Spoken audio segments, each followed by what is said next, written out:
I cannot give you a moment, but I can give you a set of moments. And it was going to CEELI meetings and hearing the reports from the liaisons.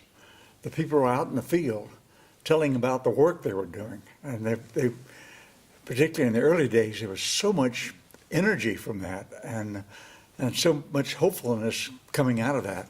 My favorite moments with CEELI and ROLI have been our annual meetings. And we brought together all of the volunteers and the staff and from DC and from the field.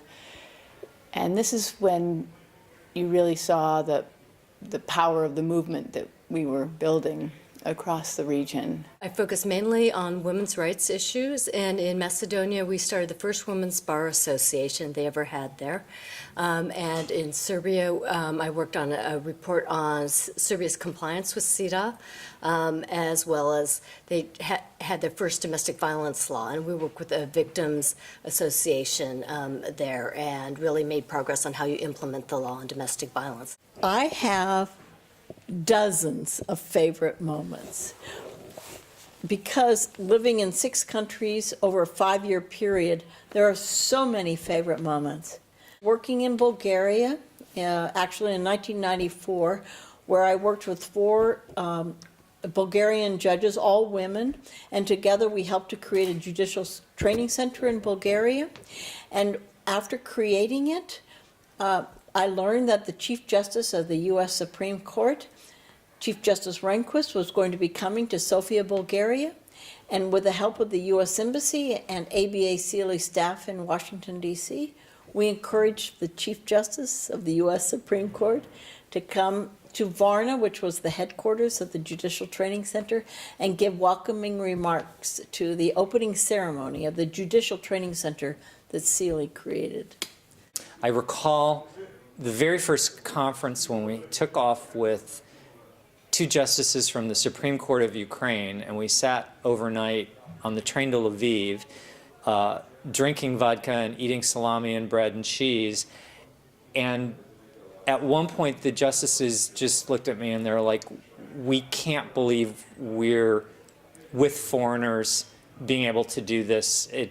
They couldn't believe how much Ukraine had changed in 7 years, that this was now possible, that American lawyers and Ukrainian justices could take a train across the country in the middle of the night and not be in trouble for doing that.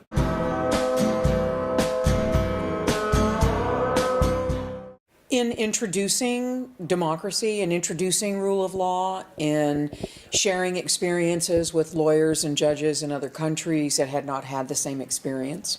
First of all, is on all of us who did it. I think as CEELI liaisons, it was a life-changing experience, and from that life-changing experience, a lot of us have gone out and continued to do work in rule of law development, or more generally internationally, and I think that that has had a huge impact, and I think we've had a huge impact on the people who worked with us as local staff, the local lawyers, the law students, the interpreters, all those relationships that we built through being colleagues and working in the same office together. Number one, finding and supporting individuals who wanted to make change in their country, and number 2, continuing to provide them with support, and when I say support, I mean moral support and friendship, as they worked to work for change in their countries.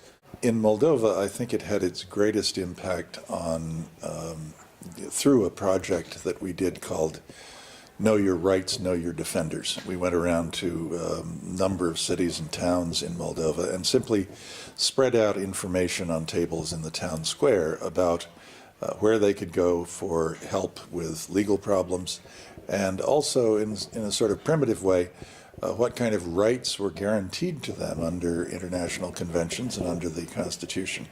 And a lot of this was real news in those towns and cities.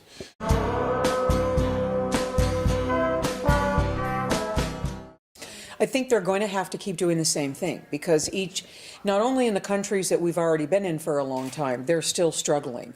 And a lot of what CEELI does is to plant the seed to make to open the doors.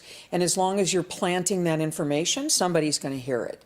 And we're going into countries where there's very little democracy, where the education level is very low.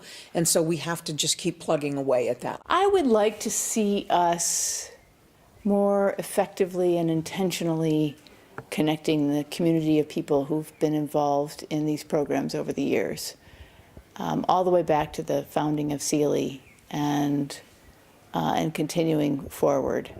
All the volunteers, all the local staff, this is a powerful movement that we need to draw on and to bring together. Well, rule of law challenges are changing. We're going to have new issues.